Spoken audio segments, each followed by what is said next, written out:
ఓం శ్రీ గురుభ్యో నమః. సద్గురు మహారాజ్ జై. గురుర్ బ్రహ్మ గురుర్ విష్ణు గురుర్దేవో మహేశ్వర గురుర్ సాక్షాత్ పరబ్రహ్మ తస్మై శ్రీ గురువే నమః. అఖండమండలాకారం వ్యాప్తం యనా చరాచరం దర్పణం దర్శనం యోచం తస్మై శ్రీ గురువే నమః. మనోయం మన పితృమాతాది మొత్తం ఘటం చిత్తబుద్ధి పటుత్వం పరాక్రమం గురునామస్మరణే గురుపాదపద్మం వికలేడు గురు కన్న దైవం జగత్సర్వసర్వేష జగదీశకారం నిదానం మనస్పూజ పాదారవిందం గురుర్నామస్మరణే గురుపాదపద్మం ఇకలేడు గురు కన్న దైవం. గురుం ప్రాణం గురు పరప్రణంకి గురు పరప్రణంకి ప్రణమిల్తూ సద్గురుమూర్తికి ఆత్మ ప్రణామాలు అర్పిస్తున్నా.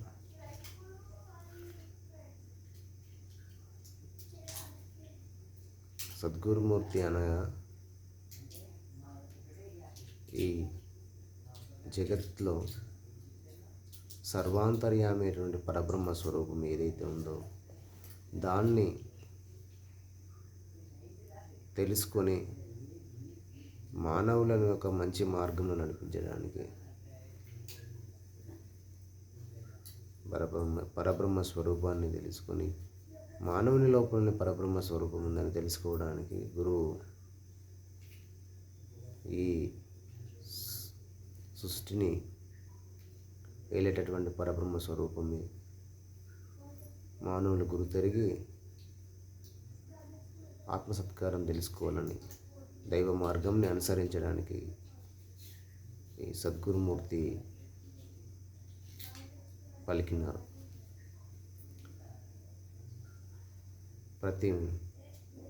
ఈ సృష్టిలో 84 లక్షల జీవరాశులలో మానవ జన్మ ఉత్తమమైనటువంటి జన్మ కాబట్టి ఈ ఉత్తమమైన జన్మ వచ్చింది కాబట్టి ప్రతి మానవుడు గురువుని చేరి తన జన్మ సార్థకం చేసుకోవాలని సద్గురుమూర్తి సూచించింది. అయితే ఈ సృష్టి అనేది అకార ఉకార మకారంతో నిర్మించమైనటువంటి ఆ ఓంకార శబ్దం నుంచి ఉద్భవించింది కాబట్టి అది ఈ మానవ దేహం ఏదైతే ఉందో ఈ దేహంలోనే ఆ ఓంకార శబ్దం అనేది ఇమిడి ఉంది. నిజార్థముని తెలుసుకొని మానవుడే ఒక పరబ్రహ్మ స్వరూపమై ఉన్నాడు. కానీ దాన్ని గుర్తెరగక ఈ గుడి చుట్టూ ఆ గుడి చుట్టూ దైవం వేరే దగ్గర ఉందని వెతుకుతున్నాడు. ఆ దైవం ఎక్కడుంది అని తెలుసుకోవాలంటే గురువు కంపల్సరీ అవసరం. ఆ సద్గురుమూర్తి ఏదైతే చూపించిందో తారక మంత్రం, ఆ తారక మంత్రం ప్రతి మానవుడు తీసుకుని దాన్ని శోధించి చూసినట్టయితే ఈ 84 లక్షల జీవరాశులలో ఉన్నటువంటి పరబ్రహ్మ స్వరూపమే తనలో ఉందని తెలుసుకోగలుగుతాడు. నిజార్థము తెలుసుకుంటే మానవుడు తన జన్మను వృధా చేయడు.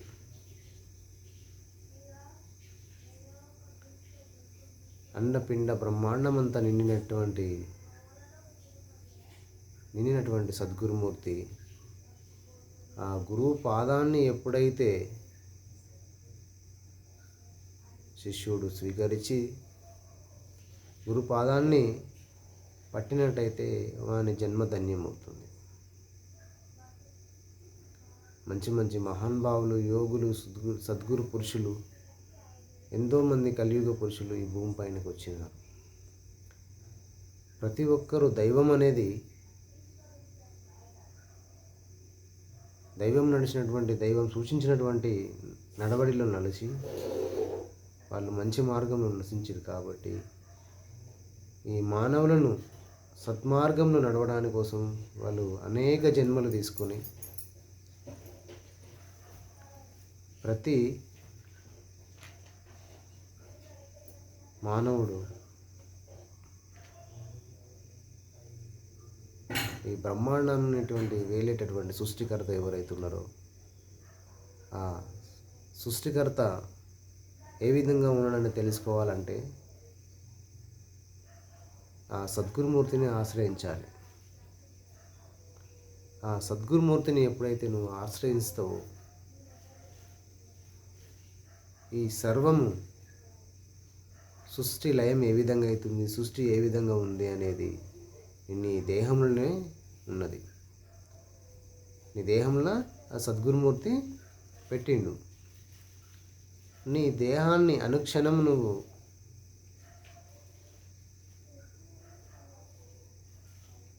ఆ దైవనామస్మరణ చేసినట్టయితే నీ దేహమే ఒక దేవాలయంగా ఏర్పడుతుంది.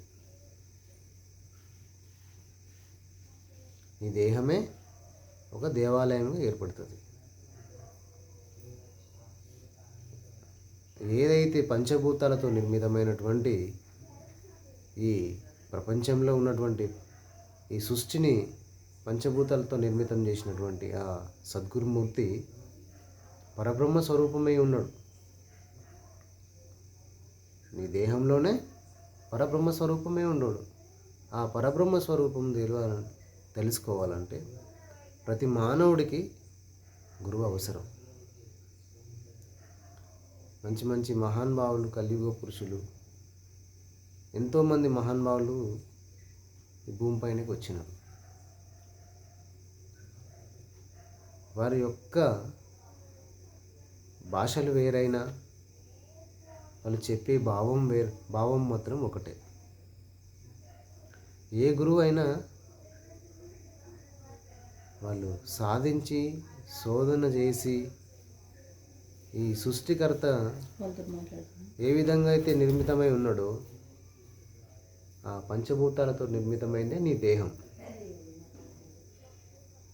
ఆ పంచభూతాలతో నిర్మితమైందే నీ దేహం. నీ దేహంని అనుమనుగా నువ్వు పరిశీలించినట్టయితే దైవస్వరూపం నీలోనే నిండుంది. ఆ దైవాన్ని ఈ జీవుడు ఎప్పుడైతే ఈ శరీరాన్ని తీసుకున్నాడో ఈ శరీరాన్ని జీవుడు తీసుకున్నాడు. ఆ పరబ్రహ్మ స్వరూపం నీ లోపల ఉంది. ఈ దేహంతోనే ఆ జీవాత్మ కలయిక ఉంది. ఏ విధంగా మనం ఒక వస్త్రాన్ని ఆవర్తించినట్టుగా కొత్తది వస్తే పాతదాన్ని ఎలా తీసేస్తామో ఆ విధంగానే నీలో ఉన్నటువంటి పరమాత్ముడు జీవాత్మమై ఉన్నాడు. ఎప్పుడైతే నువ్వు తల్లి గర్భంలో ఉన్నావో తల్లి గర్భంలో ఉన్నప్పుడు దైవానికి నీకు దగ్గరి సంబంధం ఉంది. ఆ తల్లి గర్భంలోనే నువ్వు నరకం అనేది ఏ విధంగా ఉందనేది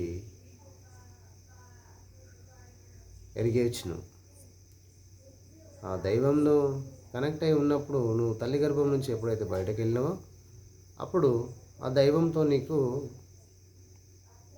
సంబంధం తెగిపోతుంది. ఈ దేహాన్ని ఈ 84 లక్షల జీవరాశులతో ఉన్నటువంటి జంతుజాలం కావచ్చు, పక్షుపక్షురాలు కావచ్చు, మానవులు కావచ్చు, అనేక రకాలైనటువంటి జీవరాశులు భూమి మీద ఎన్నో వచ్చినాయి. అన్ని జీవరాశులలో ఉన్నటువంటి ఇది పరమాత్మ స్వరూపం అయితే ఒకటే. చిన్న పెద్ద భేదం లేకుండా పరమాత్మ స్వరూపం అయితే అన్నీ ఉంది. అన్నిటికంటే జ్ఞానాన్ని కలిగించినటువంటిది మానవ జన్మ.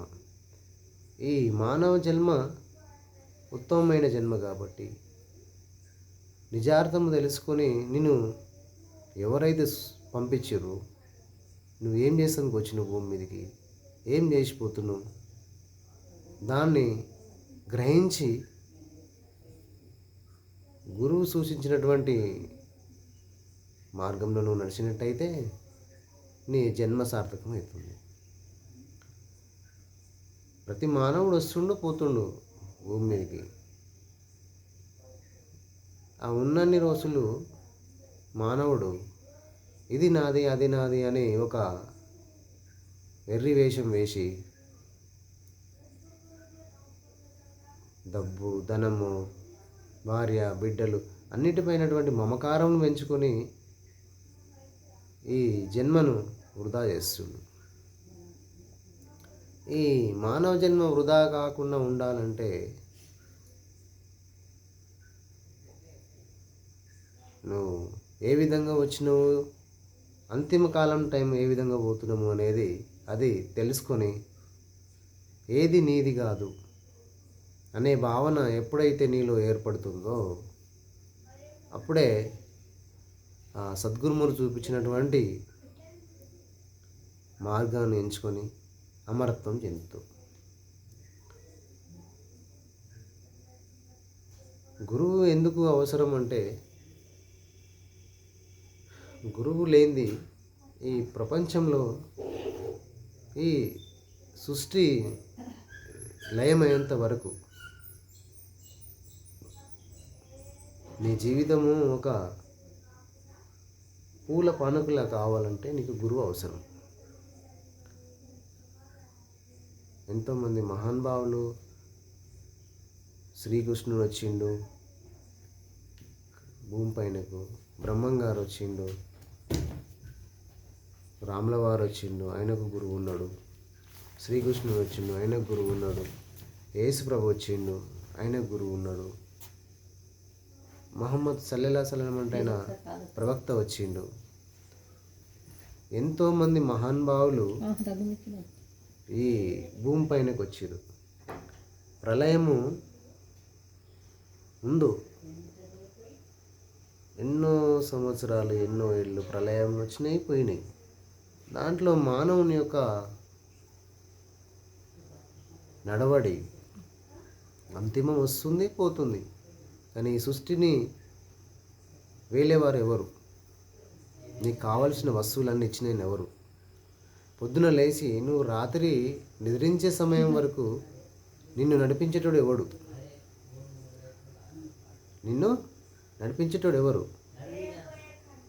నీ జీవనం సాగుతుంది. ఈరోజు ఉదయం లేచి నుంచి పడుకునే వరకు రేపు తెల్లారి లేస్తావా లేదా అనే గ్యారంటీ లేదు మనకు. ఈ గ్యారంటీ లేని జీవితాల కోసము మనం ఎన్నో ఘోరాలు, నేరాలు, ఎన్నో అబద్ధాలు, ఎన్నో రకాలైనటువంటి మాటలు మనకు జీవనంను సాగిస్తున్నాం. కానీ నువ్వు పడుకుంటే పొద్దున లేపేది ఎవరు? నువ్వు తిన్నది ఏదైతే వేస్తున్నావో నీ శరీరంని కాపాడుకోవడానికి, దేహం కావాల్సినటువంటిది ఏదైతే ఆహార పదార్థాలు వేస్తున్నావో అది జీర్ణం చేసి ఒక క్రియ జరిగి అది మలిన రూపంలో బయటకు ఏ విధంగా వస్తుందో, లోపల ఏమైనా మనం మిషన్లు పెట్టినామా? ఎవరు సృష్టించారు ఈ విధంగా మనల్ని? నీవు పొద్దున్న లేచినప్పటి నుంచి రాత్రి పడుకునే వరకు ఎన్నో రకాలటువంటి ఆహార పదార్థాలు లోపలేస్తున్నావు. దాన్ని ఏదానికి అది మలిన రూపంలో, శక్తి రూపంలో, రక్త రూపంలో ఎన్నో రకాలటువంటి నీ శరీరానికి ఏమేమి కావాలో అది దానికి కావలసినంత తీసుకొని మిగిలింది బయటకు పంపిస్తుంది. ఎవరు పంపిస్తున్నారు? ఆ పంపించటైన ఎవరు? ఏ రోజైనా మనము ఈ జీవన చక్రం ఏ విధంగా నడుస్తుంది అనేది మనం ఆలోచించినమా? ఉదాహరణకు మనము రోడ్డు పైన నిల్చుంటే, ప్రయాణం అవుతుంటే, బస్ కోసమో దేనికోసమో వెయిట్ చేసినప్పుడు ఎవరైతే బండి మీదనో ఎవరి మీదనో వచ్చి మనల్ని లిఫ్ట్ అడిగితే ఎక్కించుకొని పోతాడు. ఇక్కడ నుంచి తీసుకుపోయి మనం దిగాల్సిన స్థానంలో దింపేసినప్పుడు మనం ఆయనకు కృతజ్ఞత చెప్తున్నాం.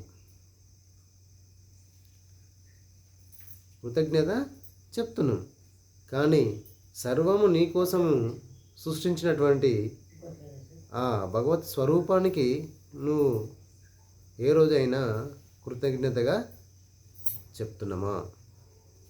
నీకు అన్నీ ఇచ్చిండు, నీకు ఏది కావాలో అది ఇచ్చిండు. అయినకు మనం ఏ రోజైనా నాకు కావాల్సింది భార్య బిడ్డలు, ధనము, భాగ్యము అన్నీ ఇచ్చిండు, భూమి ఇచ్చిండు, నీరు ఇచ్చిండు, అన్నీ ఇచ్చిండు. ఎన్నో నీకోసం సృష్టికర్త చేసి పెట్టిండు. మరి ఆ బైక్ మీద ఎక్కించుకో ఎవరైతే వదిలేసిర్రో అతనికి మనము థ్యాంక్ యూ చెప్తున్నాం, కృతజ్ఞత చెప్తున్నాం. కానీ మరి ఇన్ని కల్పించిన ఆయనకు మనం ఏమిస్తున్నాం? మనము ఏమిస్తున్నాం? సృష్టికర్తకు మనం ఏమిస్తున్నాం? మరి నీ దేహంనే ఈ విధంగా ఒక దైవ స్వరూపంగా ఆకృతి చేసినటువంటి ఆ దైవానికి మనం ఎన్నిసార్లు థ్యాంక్ యూ చెప్పాలా, కృతజ్ఞత చెప్పాలా? చెప్తున్నావా మరి మనం? లేదు కదా. తినడానికి తిండి ఇచ్చిండు, తాగడానికి నీరు ఇచ్చిండు, వేసుకోవడానికి వస్త్రం ఇచ్చిండు, మంచి ఆనందమైనటువంటి జీవితాన్ని ఇచ్చిండు భగవంతుడు నీకు. ఆ భగవత్ స్వరూపంని గుర్తెరిగి ఆయనకు మనం కృతజ్ఞత చెప్తున్నామా? చెప్తలేం కదా. మరి భగవంతుడు ఎక్కడో లేడు. ఎప్పుడైతే నువ్వు గురువును చేరి గురు పాదం పట్టుకుంటావో నీలో ఉన్నటువంటి అహంకారాన్ని, నీలో ఉన్నటువంటి చెడు అలవాట్లను, నీ జీవితాన్ని, దుర్బలమైనటువంటి జీవితాన్ని ఒక దైవ మార్గంగా నడిచే విధంగా నీ గురువు నీకు తోడై ఉంటాడు. నీ గురువును నువ్వు అనుసరించినట్టయితే నీ జీవితమే ఒక పూల పానుకలా నడుస్తుంది. ఈ జన్మ రహితం చేసుకోవాలంటే ప్రతి మానవుడికి గురువు అవసరం. జన్మరహితం ఏ విధంగా అవుతుంది? నీలో ఉన్నటువంటి మలినాన్ని ఎప్పుడైతే తీసేస్తావో, ఆ తీసేసినట్టయితేనే జన్మరహితం అవుతుంది. జన్మరహితం కావాలంటే ఉత్తి కాదు, ఉత్తిగా జన్మరహితం ఉత్తి కాదు, ఎన్నో ఒడిదుడుకులు ఎదుర్కోవాల్సి వస్తుంది. కామక్రోధాలన్నింటినీ నశింపజేసి దైవనామస్మరణ ఎప్పుడైతే చేస్తావో, నీ ఊపిరి పోయేంత వరకు కూడా నువ్వు దైవనామస్మరణ చేస్తే, పోయే టైంలో కూడా ఆయన నామస్మరణ చేసినట్టయితే, నీ గురువు చూపించినటువంటి తారక మంత్రాన్ని పాటించి ఆ మార్గంలో నువ్వు వెళ్ళినట్టయితే స్వర్గానికి వెళ్ళగలుగుతావు.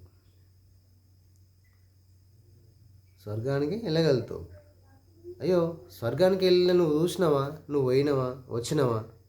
స్వర్గం ఉందా అని మనం అనుకుంటాం. చాలామంది అంటారు. స్వర్గం ఉంది లేదు అనే విషయము మనం తెలుసుకొని ముందుకెళ్తేనే తెలుస్తుంది. అది కాకుండా స్వర్గం ఉంది లేదంటే అన్నదానికి ఉదాహరణకు మనము ఒక చేనును చదును చేసి దానికి ఎన్నో రకాలైన చీడ పట్టకుండా ఎన్నో రకాలైన చేసి చదును చేసి ఒక మొక్కజొన్న కంకి పెడితే, విత్తనం పెడితే అది తిరిగి మళ్ళీ మొక్కజొన్న కంకి వస్తుంది. కానీ వేరే విత్త అయితే వస్తలేదు కదా అక్కడ. అదేవిధంగా జీవితం కూడా మనం నడిచినటువంటి మంచి మార్గమే ఈ మానవ జన్మ మనం చేసుకున్న పాపపుణ్యాలను బట్టి డిసైడ్ అయి ఉంది. పూర్వజన్మ సుకృతం ఏమన్నా ఉంటే మనకి ఇప్పుడు వచ్చేటటువంటి బాధలు కావచ్చు, కష్టాలు కావచ్చు, ఎన్నో ఇబ్బందులు వస్తాయి. జన్మ తీసుకున్నప్పుడు కంపల్సరీ వస్తాయి. ఆ జన్మను రహితం చేసుకోవడానికే ఆ కష్టాలన్నింటినీ అనుసరించి పూర్వజన్మ ఏముందో అది తప్పదు, నువ్వు అనుభవించక తప్పదు. కానీ నువ్వు చేసే నడవడిని బట్టి నీకు నీ గురువు వెన్నంటూ ఉంటూ నీ కష్ట సుఖాలను ప్రాళదోలుతాడు. కొంచెం ఎక్కువ ఇబ్బంది ఉండేది ఉంటే తక్కువ ఇబ్బంది నుంచి నిన్ను రక్షించబడుతుంది. అయ్యో గురువుని చేరంగానే నాకు ధనం కావాలి, డబ్బు కావాలి, నాకు ఇంకేమో కావాలి, ఆస్తులు కావాలి, బిల్డింగ్లు కావాలంటే అది ఆశ. ఆశ అనేది ఏది నీది కానప్పుడు, నువ్వు కానప్పుడు ఇవన్నీ నీకెందుకు? అసలు నువ్వెవరివి?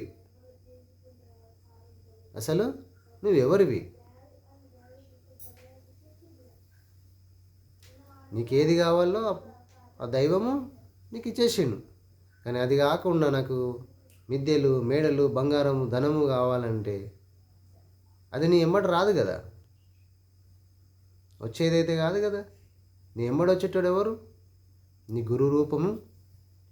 నువ్వు చేసినటువంటి మంచిది చెడు, మంచి చెడు రెండు వస్తాయి.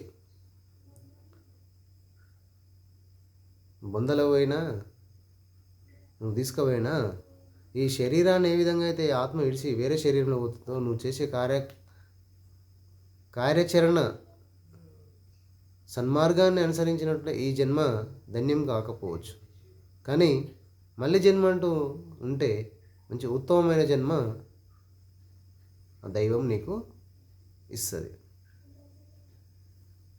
ఈ జన్మరహితం కాకపోతే నువ్వు చేసిన కర్మని బట్టి కర్మ చేయకుండా ఉండాలి. ఫస్ట్ కర్మ అంటే ఏంది?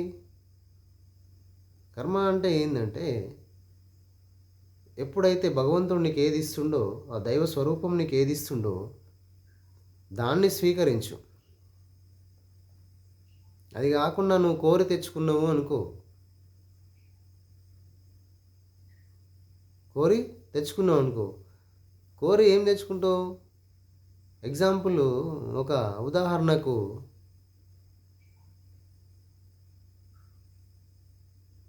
సైకిల్ మీద ఎక్కేటోడు, సైకిల్ మీద ఒక సైకిల్ ఉంది నీకు, సైకిల్ కాకుండా ఒక కారు లేదా ఒక సైకిల్ మోటారు అది కావాలని కోరి తెచ్చుకుంటున్నావు. ఎందుకు? ప్రయాణం చేయడానికి కావాలని తెచ్చుకుంటున్నావు. సైకిల్ మీద పోతే గమ్యం చేరగలుగుతావు, అది నీ శ్రమతోటి. కానీ అదే బైకు, అదే కారు తెచ్చుకుంటే అది శ్రమతో కూడింది, అది కోరికతో తెచ్చుకున్నావు. అది ఇక్కడ నుంచి ప్రయాణం అక్కడ చేయాలంటే దానికి డబ్బు కావాలి. డబ్బు కావాలా వద్దా? డబ్బు అయితేనే పెట్రోల్ పోస్తేనే బండి పోతుంది. అంటే దానికోసం నువ్వు శ్రమ చేయాలి. అంటే ఆ బండి తీసుకొని పెట్టుకున్నంత మాత్రాన నువ్వు కోరి తెచ్చుకున్నావు కాబట్టి దానికి కష్టపడాలి. దానికోసం కష్టపడితేనే ఆ బండి ఇక్కడ నుంచి అక్కడికి ప్రయాణం చేయగలుగుతుంది. నువ్వు కోరి తెచ్చుకున్నట్టే కదా దాన్ని, అంటే కర్మ చేసినట్టే కదా. నీకు భగవంతుడు ఏది ఇవ్వాలో అది ఇచ్చిండు. అది కాకుండా నువ్వు ఏ దాని మీద అయితే ఆశపడి ఆ ఆశలో మునిగి కోరికతోటి నువ్వు ఏదైతే కోరుకుంటావో భగవత్ స్వరూపం నీకు ఇస్తుంది. కానీ దాని వెనకాల మళ్ళీ నీకు బాధ కలిగి ఉంది. కోరి తెచ్చుకున్నావు కాబట్టి బాధ కలిగి ఉంది. ఏదాన్నైతే నువ్వు కోరకుండానో దైవం నీకు ఏది ఇస్తుండో దాన్ని ఎప్పుడైతే స్వీకరిస్తావో నీకు మళ్ళీ జన్మ లేకుంటుంది. నిజమా కదా? ఈ జన్మ కర్మ చేయకుంటున్నావు కాబట్టి జన్మరహితం అవుతుంది. నువ్వు కర్మ చేసినావు అనుకో, మళ్ళీ అది పునరుక్తి మరణం, పునరుక్తి జననం అన్నట్టుగా పుడుతూ చస్తూ ఉండాల్సిందే. ఈ శరీరంని వదిలేసి ఇంత పెద్ద అయినటువంటి మానవ శరీరం చోటి ఏ జీవిలో తీసుకెళ్ళి వేస్తాడో తెలియదు. అందుకోసమే దైవము నిన్ను పంపించేటప్పుడు నీకు అన్ని జీవరాశుల కంటే మానవ జన్మ ఉత్తమమైనదని చెప్పి మానవునిగా గురుతెరిగి భగవత్ స్వరూపంని గురుతెరిగి నడుచుకొని ఆయన అనుసరించినట్టయితే నీకు ముక్తికి మార్గం ఉంది. ఆ ముక్తికి మార్గం చూపించేవాడే గురువు. నువ్వు చీకట్లో ఉన్నావు, ఈ మాయలో పడి మాయా ప్రపంచంలో పడి చీకట్లో ఉన్నావు. ఈ చీకటిని ప్రాలదోరి నీకు వెలుతురు నింపేవాడే గురువు.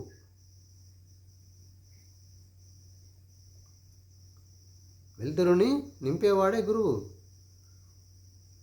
ఈ బ్రహ్మాండ స్వరూపంను ప్రతి అణువులో దైవ స్వరూపం ఉంది.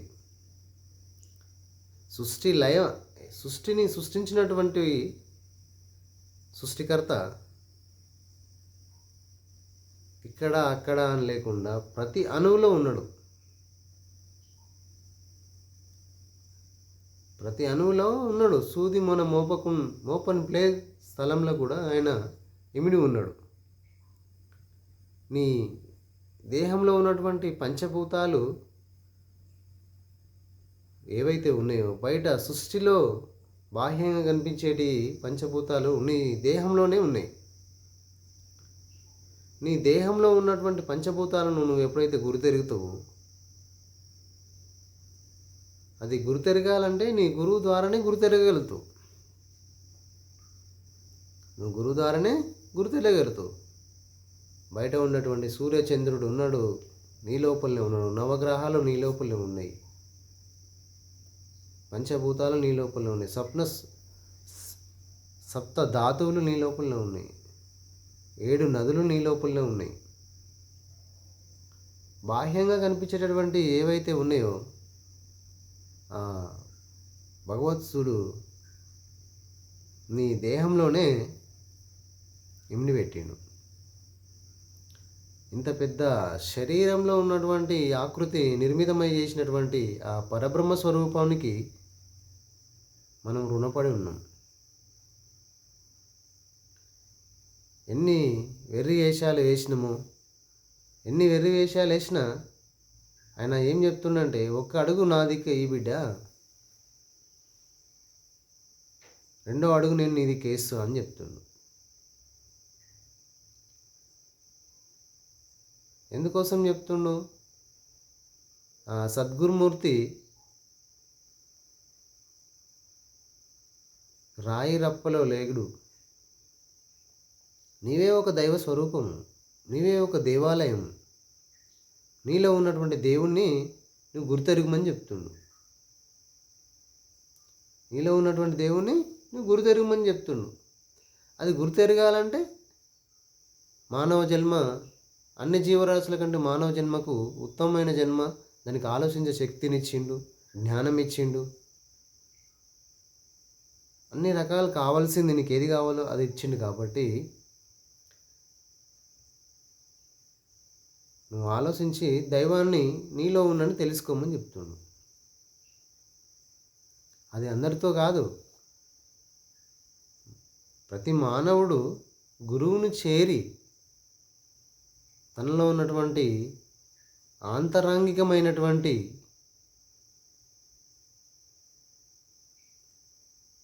చెడు గుణాలను, తనలో ఉన్నటువంటి అహంకారాన్ని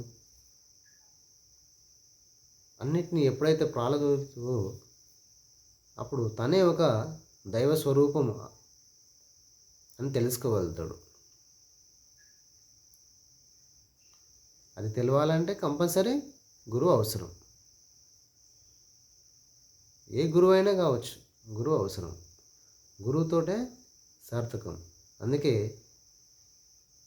ప్రతి మానవుడు గురువును చేరి దైవ స్వరూపం ఏ విధంగా ఉందో తెలుసుకొని, నిజార్థంను తెలుసుకొని, దైవం చూపించినటువంటి మార్గంలో నడిచి తన జీవితము స్వార్థకం చేసుకొని మోక్షానికి దారి తెలుసుకోవాలి. మోక్షానికి దారి తెలుసుకోవాలి. లేకపోతే ఈ మానవ జన్మ మళ్ళీ రాదు. మానవ జన్మ మళ్ళీ రావాలి అంటే ఈ జన్మలో మనం పుణ్యకార్యాలు చేయాలి. పుణ్యకార్యాలు మనం చేయాలి. చేస్తున్నామా మనం? లేదు. వీని మీద వాడికి సాడీలు, వాడి మీద వీడికి సాడీలు. అవునా కదా? నీకేమైనా వస్తుందా సాడీలు చెప్తే? అయ్యా నేను గురువుని చేరినా, నేను గురువు మార్గంలో నడుస్తున్నా, అన్నీ చేస్తున్నా, నాకు కష్టాలు వస్తున్నాయి, అన్నీ చేస్తున్నా, నాకు కష్టాలు వస్తున్నాయి. ఎందుకు వస్తున్నాయి?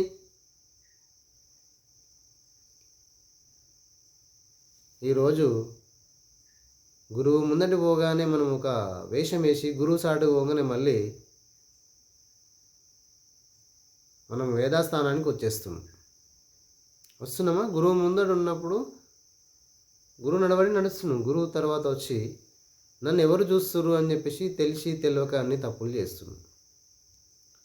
మళ్ళీ పోయి గురువు పాదం పట్టుకుంటున్నాం. మరి గురువు వెనుక నీ ఎంట లేడా గురువు? నువ్వు చేసేది చూస్తలేడా? కష్టం వస్తుంది, నీ కష్టంలో కాపాడేటోడు నీ గురువు ఉన్నాడు.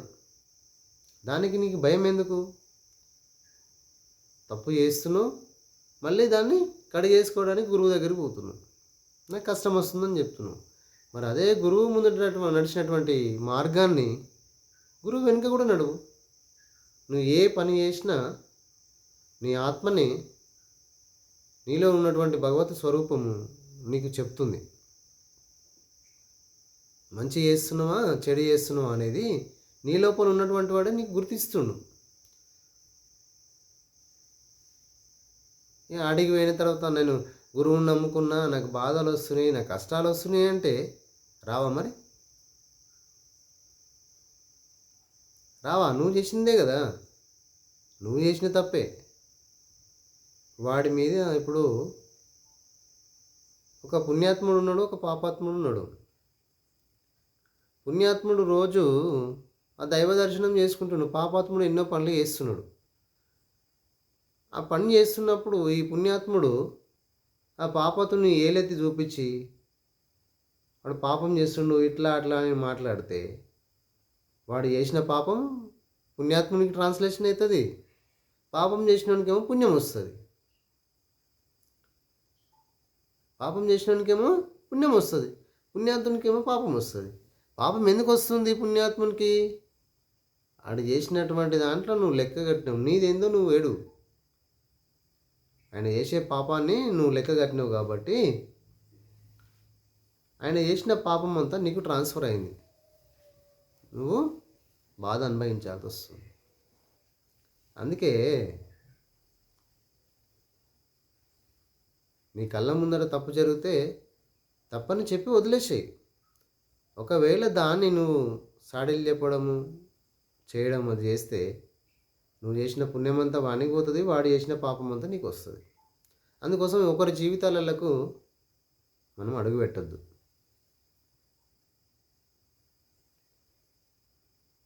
అవునా కదా?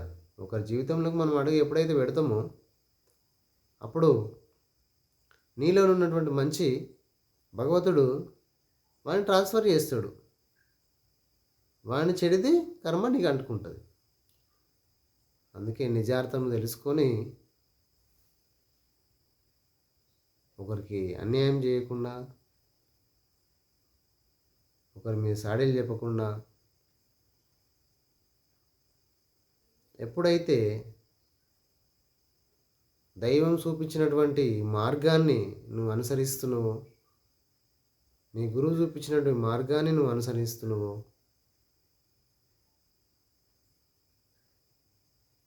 అప్పుడు నీ జన్మ ఉత్తమమైన జన్మ ఏర్పడుతుంది. ఒక పూల పానుకలాగా ఏర్పడుతుంది. ఈ మానవులు, ఈ ప్రపంచంలో ఉన్నటువంటి మానవులు ఏదో ఒక గుడికి పోవడం, ఏదో గురువు దగ్గర పోవడం, ఏదో దేవుడి దగ్గర పోవడం, ఆడికి పోవడం, ఏ దాంతో పోతురు వాళ్ళు? ఆశతో పోతురు. ఏం ఆశ? అయ్యో ఈ గుడికి పోతే నాకు బంగారం వస్తుందో, ఆ గుడికి పోతే నాకు ప్లాట్లు వస్తాయో, భూమి వస్తుందో, నా పిల్లలు మంచిగా ఉంటారు, గడ్డలు తెచ్చుకుంటారు, అంతా సంపాదించి పెడతా, నాకు ఇది కావాలి అది కావాలని ఆశతోటే పోతుంది కదా. ఏ గుడికి పోయినా అదే కదా కోరుకునేది. అయ్యా నన్ను ఈ భూమి మీదకి పంపించినావు, నన్ను ఏం చేసేందుకు పంపించినావు, నేను ఏం చేసి రావాలి, నేను నిన్ను ఏ విధంగా చేరుకోవాలి, నాకు ఇన్ని సృష్టించినావు, నాకు కావాల్సినవి అన్ని ఇచ్చినావు, అనేటోడు ఏ మానవుడైనా ఒకడైనా ఉండా? మరి వానికి అన్నీ పోగు వేసి పెడతాడు, ఎవడో తినిపోతాడు, వీడు తినడు చేయడు, మనకి కావాల్సిన దానికన్నా ఎక్కువ సంపాదించుకుంటాడు. ఏం ఎత్తుకుపోతాడు వాడు? ఏమి ఎత్తుకోవాడు. ఇది ఒక నీటి బుడిగని తెలిసి కూడా వాడిని నెత్తి మీద చేతి పెట్టి వీడిని నెత్తి మీద చేతి పెట్టి వెర్రి వేషమే ఇస్తాం. ఎందుకోసం? మరి జన్మ ఉత్తమమైన జన్మ రావాలంటే ఈడ కష్టాలు ఉంటుండొచ్చు. మానవ జన్మ ఎత్తినప్పుడు నువ్వు ఏదేది అనుభవించాలనో, ఏదేది కావాలనో, నీకు ఏదేది నీ తల్లి గర్భంలో ఎప్పుడైతే నువ్వు రాకముందే, తల్లి గర్భంలోకి నువ్వు రాకముందే నీ జన్మ ఏందనేది ఆ పరమాత్మ స్వరూపుకు తెలుసు. నీకేం కావాలనో అప్పుడే ఆయన రాసి పెట్టేసిండు.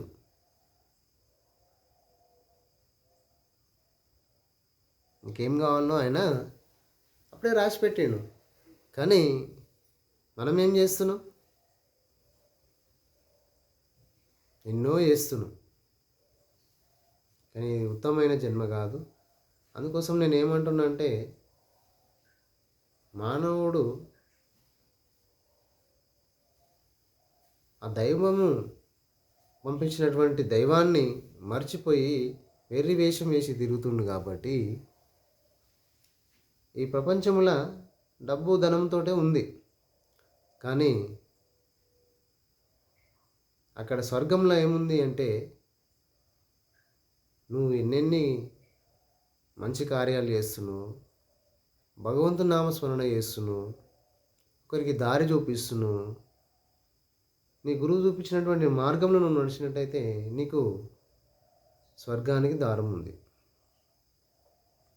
ఆ స్వర్గానికి నువ్వు డైరెక్ట్ రోజు పొద్దున లేచి ఈ గుడికి పోయి మొక్తా, ఆ గుడికి పోయి మొక్తా, ఆ దేవుడికి మొక్తా, ఈ దేవుడికి మొక్తా అంటే 130 కోట్ల దేవుళ్ళు ఉన్నారు, కానీ ఈ సృష్టిని నడిపించేటటువంటి ఆ పరమాత్మ ఒక్కడే. నువ్వు ఏ దేవుడికి మొక్కినా రేపు స్వర్గానికి నువ్వు పోవాలంటే ఆడికి పోయిన తర్వాత నేను రానియరు. నువ్వు ఎవరి ద్వారా వచ్చినావు అని అడుగుతారు. ఆ పరమాత్ముడు నువ్వు ఎవరి ద్వారా వచ్చినావు, ఎవరికి మొక్కినవరా అని అడుగుతాడు. నేను పలానా దేవుడికి మొక్కిన, ఈ రామయ్యకి మొక్కిన, ఈ మల్లయ్యకి మొక్కిన, ఈయనకు మొక్కిన అని చెప్తే వాళ్ళు ఏమంటారు తెలుసా? నేను మొక్కమన్నా అమరాబాయ్, నేను మొక్కమన్నామా అంటారు. మొక్కమల్లని మనం మొక్కమని వాళ్ళు తప్పించుకుంటారు. అప్పుడు నువ్వేమవుతావు? నరకానికి పోతావు. అందుకోసం వాళ్ళు ఏమంటారంటే, మేము దైవం మార్గంలో నడిచినాం కాబట్టి దైవం ఇట్లుందని చూపించినాం. నన్ను మొక్కమని చెప్పలే, నన్ను ఆరాధించమని చెప్పలే. రాముడైనా, లక్ష్మణుడైనా, ఇంకే దేవుడైనా, ఏ దేవుడైనా మనం దేవుడు అని ఎవరైతే అంటున్నామో ఆ సృష్టికర్త మానవ రూపంలో వచ్చినటువంటి వీళ్లకు జ్ఞానాన్ని ఇచ్చి దైవ మార్గాన్ని అనుసరించమని చెప్పిండు.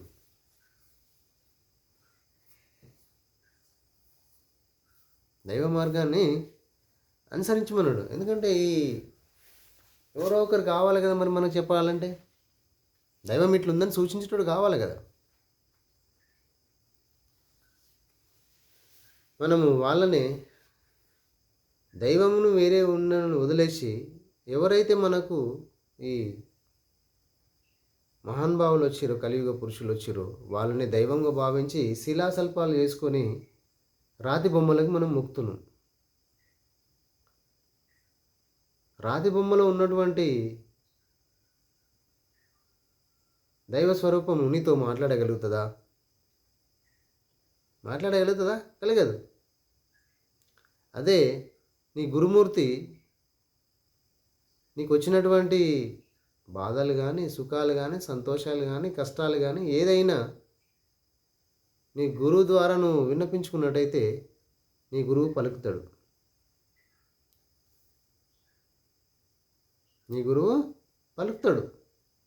నిన్ను రేపు పొద్దున నువ్వు జన్నత్లా అంటే స్వర్గానికి నువ్వు పోవాలన్నా నీ గురువు చూపించినటువంటి మార్గాన్ని అనుసరించి పోయినట్టయితేనే స్వర్గానికి పోతావు. ఈ గుడి ఆ గుడి ఆ గుడి ఈ గుడి అంటే అది ఒక మానవుడు నిర్మించుకున్నటువంటి గుడి. విగ్రహాలు ఏవైతే ఉన్నాయో ఆ విగ్రహాలను ఎవరు చూపించారు? ఎవరు కల్పించారు? మానవుడే కదా.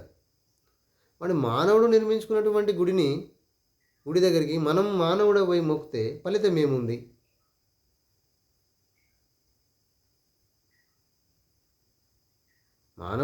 మానవునికి జ్ఞానం ఇచ్చినోడు ఎవడు? దైవస్వరూపం. ఆ దైవం ఇచ్చినటువంటి జ్ఞానంతో ఇప్పుడు గుడిని నిర్మాణం చేసిండు. కల్పన అంటే ఆకృతి ఇట్లా ఉంది అనేది ఊహాజ్ఞానానికి అనుగుణంగా నువ్వు విగ్రహాన్ని నిర్మించుకున్నావు. అంటే ఆ విగ్రహారాధన చేయడం తప్పు అని నేను అంటలే, కానీ మానవునితోటి సృష్టించబడినటువంటిది దానికి మొక్కుతున్నావు. మరి నీకు తెలియకుండానే భగవంతుడు నీకు కావలసినటువంటిది ఎన్నో రకాలటువంటి నీకు జీవరాశులను ఇచ్చిండు, ఎన్నో ఫలాలను ఇచ్చిండు, ఎన్నో చెట్లను ఇచ్చిండు, నీళ్ళని ఇచ్చిండు, గాలిని ఇచ్చిండు, భూమిని ఇచ్చిండు, ఎన్నో ఇచ్చిండు. మరి నువ్వు ఏ రూపంలో మొక్కినా ఆ రూపంలో ఉన్నాడు అని చెప్తున్నావు. భగవత్ స్వరూపము ప్రతి అణువను నిండి ఉంది. దాన్ని తెలుసుకోలేక మానవుడు సృష్టించినటువంటి ఈ రాతి బొమ్మల దగ్గర పోయి మొక్కితే నీకు ఫలితం ఏముంటుంది?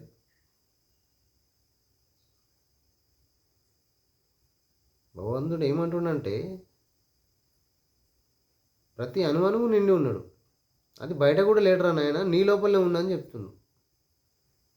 నేను బయటను నీకు నిర్మించిన, నీ కళ్ళకు కనబడడానికి బాహ్యంగా కూడా అదే నిర్మించిన, నీ దేహంలో కూడా అదే పెట్టిన బిడ్డ అంటుండు.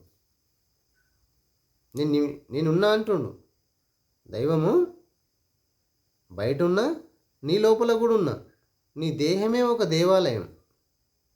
నీలో ఉన్నటువంటి దేవాలయాన్ని వదిలేసి నేను ఎక్కడనో తిరుపతి, ఎక్కడనో కొండలు ఎక్కుతున్నా, ఎక్కడనో ఏదేదో గుళ్ళు ఎక్కుతున్నా, ఏదో గోపురాలు ఎక్కుతున్నా అంటే ఏడెక్కుతున్నావురా నాయన?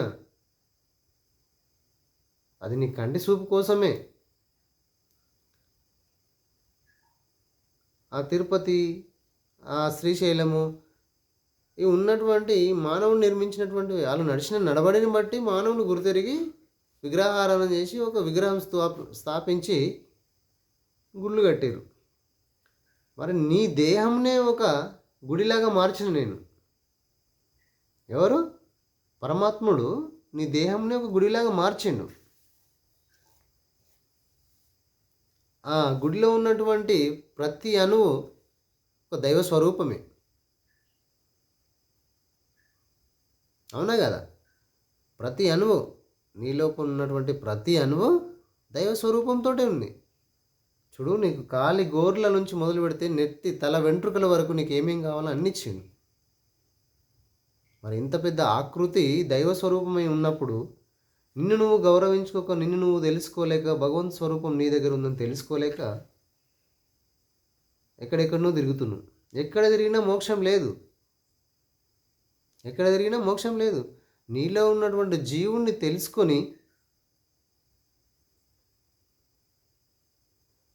దాన్ని ఒక క్రమశిక్షణ, ఒక పద్ధతిలో నీ గురువు సూచించినటువంటి తారక మంత్రాన్ని ఎప్పుడైతే నువ్వు పాటిస్తావో ఆ ఓంకార శబ్దం అనేది నీలోనే ఉంది. నువ్వు వినగలుగుతావు దాన్ని. గుడిలో గంట పెట్టి నాదం ఏదైతే వస్తుందో, నువ్వు ఊపితే నాదం ఏదైతే వస్తుందో, నీలో ఉన్నటువంటి కూడా ఆ భగవత్ స్వరూపాన్ని తెలుసుకోవాలంటే నీలో ఉన్నటువంటి ఆ గంటను ఊపాలి. ఆ గంట ఏడుందో నీకు తెలుసు, కానీ ఉత్తగా తెలియదు. అది నీ గురువు ద్వారానే తెలుస్తుంది. నువ్వు ఎప్పుడైతే నీ గురువుని ఆశ్రయించి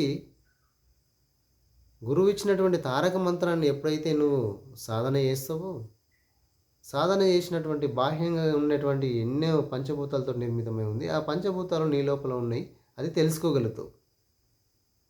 ఏ దారిలో వచ్చినావో నువ్వు ఆ దారిలో పోయినట్టయితే దైవాన్ని చేరుతావు, స్వర్గానికి వెళ్తావు. నువ్వు వచ్చిన దారి మర్చిపోయినావు. తల్లి గర్భంలో ఉన్నప్పుడు దేవుడికి నీకు లింక్ ఉంది కాబట్టి అయ్యా నేను ఇన్ని తప్పులు చేసినా అన్ని తప్పులు చేసినా అని అన్నీ ఒప్పుకున్నావు, నేను ఏ తప్పు చేయను అన్నీ ఆయనకు ప్రామిస్ చేసినావు. ఎప్పుడైతే తల్లి గర్భంలో నువ్వు బయటకు వచ్చినావో మాయలా పడిపోయినావు. పుట్టినప్పటి నుంచి మరణించే వరకు నువ్వు మాయల్లో ఉంటున్నావు, ఆయనని ఎరుగుతలేవు. అందుకే ఆయనని ఎరిగి గురువుని చేరి జన్మరహితం చేసుకో. అందుకే ప్రతి మానవుడికి ఒక గురుమూర్తి అవసరం. నువ్వు కాలు తీసి కాలు బయట పెట్టాలన్నా నీకు సూచించేవాడు ఒకడు ఉండాలి. కాళ్ళు తీసి కాళ్ళు బయట పెట్టాలన్నా నీకు విద్య బుద్ధులు నేర్పిన తల్లిదండ్రులు అయితే తల్లి తర్వాత గురువు. గురువు లేకపోతే నీ జీవితమే అంధకారంలో ఉన్నట్టు లెక్క. అందుకే మానవులు ప్రతి ఒక్కరు గురువుని చేరి గురువు చెప్పినటువంటి తారక మంత్రాన్ని జపించి సన్మార్గాన్ని వెన్నుకొని దైవ మార్గంలో నడిచినట్టయితే వాళ్ళకు జన్మరహితం ఉంటుంది. జై సద్గురు మహారాజ్కి జై.